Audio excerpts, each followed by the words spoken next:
Good evening, cherubs, and thank you for attending to my video if you are here right now. If you're not, it doesn't matter if you miss it, you can watch it any time. So you might be wondering why I'm wearing this shawl. Well, it's because I'm subject to God and it's not about me. What I'm going to be talking about tonight is about God and country. I'm going to be covering the culture wars that we are experiencing in New Zealand. There's been a head-on collision between Māori and Pakeha in our country, and this has been steadily growing for the last 50 years, and now we're at loggerheads, and there's an argument about what the treaty means, and arguments about what happened in our history and how it impacts society today. So with this Pakeha movement that is being born out of this need to counteract the narratives that have come in the modern era with tribalism and Māoridom people who desire to bring up the old grievances and just keep it working to our detriment. Unfortunately, our country is really suffering under this. So I'm just going to read a 15-minute speech that I put together this week to give you an idea of the objectives and opportunities that the Pakeha movement is bringing. So this is an announcement made on the 31st of May 2025 by the Pakeha Queen of the Pakeha movement. It is with pleasure and pain that I make this address to the nation of New Zealand. The world is a stage and you either play a part or watch the show. It's all theatre, remember. The core of the message today is a call for Pakeha to embrace their honourable lawful title as the other race of the treaty, to assemble and convene a socio-political player in shaping the future of our nation with a focus on restoration and educational unity. If we do not get into formation, we will continue to witness our historical heritage be reinvented, attacked, dismantled, with layerings of woke, bow and tribal. We have to soldier up. We must respond locally to the waging war on whites. Greetings from the Pakeha Queen. I am a member of the body of Christ in the royal priesthood of God, a holder of the sword of righteousness with the gifts of prophecy and tongues. I'm a sixth-generation descendant of Kentians to Otago 1840 on the ship Magnet. Although the war on the White West is happening on a large scale earth-wide, our local, very part Māoridom tribalists have jumped on the anti-colonial bandwagon gleefully and expectantly. So my focus is on the impact this agenda has on our people, Pakeha, who are enduring it right here in New Zealand. I commend you all on your tolerance and patience under racist persecution. Hang on, cherubs, there is hope and help imminent. We, as the Pakeha movement, will be serving as a ministry to provide a central express stop of united education and opportunity among Pakeha. We must know the treaty truth. We will be a channel of your voice and initiatives, a pathway to being actively engaged in combat to defend our colonial culture, preserve our once shared interests, and celebrate our pioneering heritage. Pakeha have suffered a head-on collision with Māoridom elitists who have managed to gain the capability of spreading propaganda far and wide, stealing billions from taxpayers, and now claiming they own the land and they have sovereignty. Our heritage is not only disappearing, it is coming under fire for causing the misery of Indigenous people, which is not a reputation that we accept as accurate. This asinine group of dissenters and their storytelling machine has become the dangerous fictional bedrock of the Waitangi grievance industry and has been the springboard from which a plethora of extra rights, privileges and racism have increasingly emerged. How do we respond to this persecution and reinvention of our history and the extortion of our tax-paying money? What we propose to do as the Pakeha movement is to refute and challenge the reinvention of New Zealand history and the treaty by introducing two great lights of our mission, highlighting them as part of our historical significance and identity with a fresh declaration of the authority that we base our socio-political movement upon, which we believe aligns with the last will and testament of the treaty chiefs at the Kohimarama Conference of 1860, where a new treaty was made called the Kohimarama Covenant. We will expose the fiction, fraud and fake while re-educating the public. One, the first great light of our mission is the covenant of baptism, where people need to understand and stop denying that there was a miraculous Christian revival that changed the native people into saints, into Jesus freaks. That is the culture that the Pakeha brought to New Zealand. The first fruits of our heritage are written in those records. The humanitarian and evangelical efforts of brave missionaries that brought the gospel. The old natives, they buried the old and life all became new for them. And this is the story of the covenant of the baptism that they entered into prior to the treaty, that led up to the treaty. This is the greatest story that's never told, and we want to tell it. The second great light of our ministry is the Kohimarama Covenant, the new treaty of 1860, where we are going to highlight 5 main obligations, or you could say principles, that were set down in 1860 together with 150 native treaty chiefs and the governors at the time. We are going to teach it and highlight it. Together these documents solidify our nativity and protective rights in New Zealand as the other race of the treaty, not to mention the Magna Carta that came with it. In contrast to the rights afforded us, we've undergone a shift by stealth that does not sit well with New Zealand Europeans, where we find the Crown and Maori have respectively not given proper effect to our shared interests or the last will and testament of the native treaty chiefs of the Kohi Covenant, 1860. Although the decolonisation programs are an insult and offence to us, we seek not to tear down, but to raise a standard that shines a light on the darkness. We seek to be a beacon of light. To honour our past and the treaty, we need to realise it evolved. The last treaty made was the Kohi 1860, after relegating the 1840 null and void due to rebellion and misunderstandings. The 150 chiefs confirmed the 3 articles and added obligations, or you could say principles, for Maori to abide by which the governors would give effect to. None of these principles are being used by the Waitangi Tribunal. They have not sourced their principles from this document, and that is a travesty. The 5 main principles can be drawn from the record, would be a repeat of history and the problems we had when these people were having the 1860 month-long conference.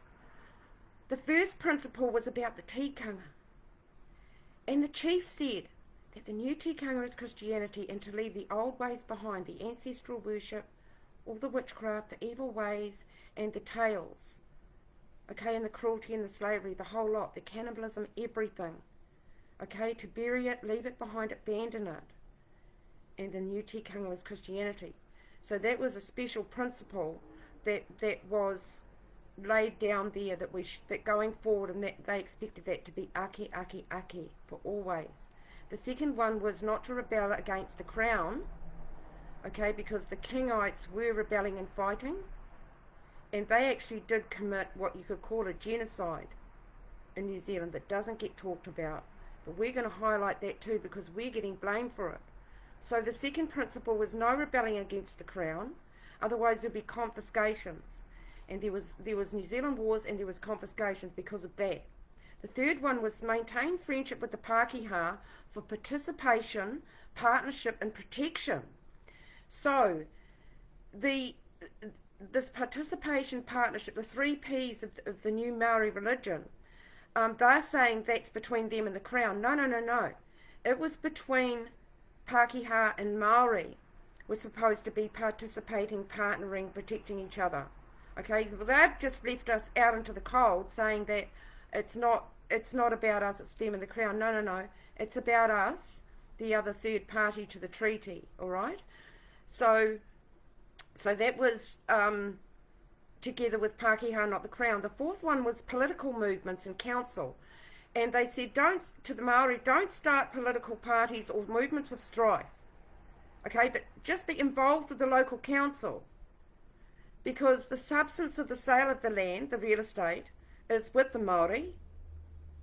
Okay, but the shadow and the authority, the sovereignty, is with the Pakeha, the crown and the monarchy. Okay, so that was quite because they could see that there would always be a rebel faction that might get into Parliament. So they're not supposed to be there. The fifth one was the mixing of the languages, which was a problem back then, especially in commerce and business. They wanted there to be a good understanding there, and there wasn't. The languages were being mixed. So they said learn and speak English only in commerce and business, and native schools were set up to teach the written te reo language, which the missionaries wrote for them, and to also maintain and preserve the Maori culture that was allowed to remain under the law. Okay, and there was another one about court grievances. They said if there's any grievances, you can use the courts like everybody else. So there's no provision for any extra tribunal or anything like that. These 2 great lights, the covenant of the baptism, the covenant of the Kohimarama Conference 1860, are the 2 great lights that we're going to draw up as an official declaration and make it a beacon and a guide going forward that will solve the problems we're having today. Because those 5 principles and obligations are exactly the same problems that have reoccurred now. This is a repeat of history. For 50 years, Pakeha have been patiently waiting in the wings for these covenants to be reinstated so that Pakeha and the treaty chiefs' voices can be heard and echoed into the future in reply to the slithering narratives of Te Pāti Māori and their rebel bandits. Every 3 years we pant for help while the Waitangi Tribunal steams ahead without us, tearing down our masts. This is not good enough. We protest and we do not consent. Instead of us being hidden in the prompts, in the wings as the prompts, we expect and deserve to be a formidable voice in the shaping and framing of our future going forward. All the while we are being zoned in on as privileged oppressors, we have endured watching favour given to deceivers, intent on making the miraculous achievements of Pakeha fade into the grey, while lifting up an intimidating totem pole on every stretch of colonial road dedicated to Ra. Your tanifas don't faze us, and we suggest a removal of all witchcraft in New Zealand. Since the 1975 Land March, the setting up of the Waitangi Tribunal, and 200 iwi trusts, the exemplary race relations we once enjoyed started to deteriorate. I lived it. And a revolution against the Crown and Pakeha began. Pakeha have been labelled born privileged white supremacist thieves and Nazi racists that have generated wealth from stolen lands, among other insults that would take a weekend to read out. We are not pleased that the Crown has failed to curb these racist accusations. No one, especially Christian Pakeha, is obliged to bow to the new Māori religion of Te Ao and its blurry meanings that are essentially Euro anyway. You do not have to submit to compulsory Māori courses or their pernicious drive to coerce you to apply to their worldview or to apply their worldview to your every deed and dialogue. It is not wise to succumb to being a white-guilted, self-loathing Pakeha traitor, willing to be stripped of whiteness and front racist Māori enterprises. We just abhor seeing it happening. We are not going to sit idly by and take the defamation, blame, shaming of our cultural character and blasphemy of the shared faith with the noble and righteous treaty chiefs of the 1800s. They loved us. They were born again. They wanted thousands of us to come to their lands. They were born again into Tikanga Christ. Consequently, we see clearly that Māori today, they're not our friends. And we will respond accordingly to edify, equip and support our Pakeha people to navigate their lives around the oppressively dominating Māoritanga and stand our ground with confidence, intellectual awareness, while holding fast to our love for God and country. So what are the objectives of the Pakeha movement? Well, we are planning to make a progressive cultural identity development program so we know who we are as native people up to 7, 8 generations now. Our history and our significant place in New Zealand today as a unique ethnicity is being suppressed and forgotten. Even though we are the majority, we have maintained relatively silent until now. We want to be able to celebrate colonialism in a more delightful way, bringing back traditional pioneering first fruit values that we have lost, while balancing out the erroneous accepted history taught in schools and maraes. For the Pakeha title to be acknowledged as legal and equal with Maori. These are the objectives that we would love to see and that we are working for. For the title to be legal and equal with Maori, because there we are written together in the Kohimarama 1860 Treaty. We are going to create a Pakeha Council. We are vying for 6 reserved parliamentary seats for a Euro-New Zealand party. We desire access to the Waitangi Tribunal or a separate one for our grievances, past and present, a Crown Relations Minister, 200 Anglo clan trusts that Pakeha can link to by name, a Pakeha cultural team, new music, new songs, new dances and creative works and books and writings, promotion of all current material on New Zealand history and the treaty that holds truth to power and aligns with our ministry mission. Pakehaka. There is being a misappropriation of the haka, and we're really tired of it. If it really is a war challenge, then why do we need to be reminded of slaughter and cannibalism? And we feel that they are using it today as a tool to show their hate and anger. We are tired of it and need to arrange a fresh one that reflects the true spiritual essence of the poetic testament of the Christian chief that wrote it. Pakeha Employment Agency has to be a must to cope with the fallout of mass immigration, DEI hiring, and persecution against Pakeha sent by God, now being kicked to the curb. Maori are creating organisations and employing Māori. Pacific Islanders are creating organisations and employing Pacific Islanders.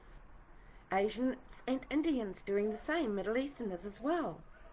There seems to be a great replacement, and we're the ones that are missing out. It's the machine of the war on white. And we need safe spaces too. So we're going to create them for ourselves. New treaty workshops are going to be coming, and there's an opportunity for people to help design and facilitate these seminars in every town and city. We need to come on board to counteract 50 years of Maori teaching fiction, fake and fairy tales in their seminars. We need educational unity, truth about the treaty, truth about our history, so we can balance it all out and move on.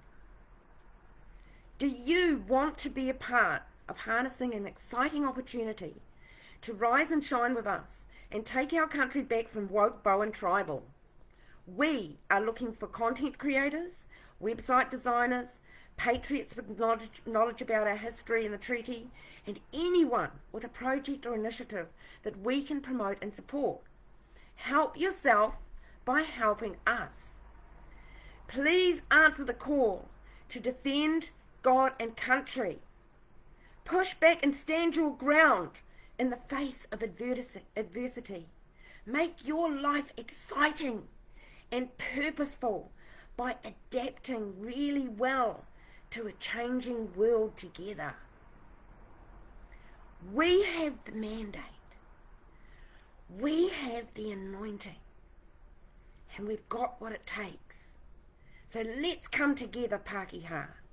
Okay, let's build and edify and equip ourselves so we can make everybody great again. If you want to come on board with us, you can email gammon77@hotmail.com. That's GAMMON77@hotmail.com. Don't forget to like our Facebook page, the Pakeha Protest Facebook page. We also have a Facebook group that is a little bit more private, which is the Pakeha Club. And I've just started the Pakeha movement on Telegram, and I'm hoping to have some Zooms soon. So I have a newsletter that goes out each week, or I send it to the email group. So if you want to come on board with that, email me and type Pakeha in the subject box. And we are mobilizing, and we are planning, and we are moving. Okay, let's make New Zealand great again. Let's get back to the glory days. Pakeha order. We brought life.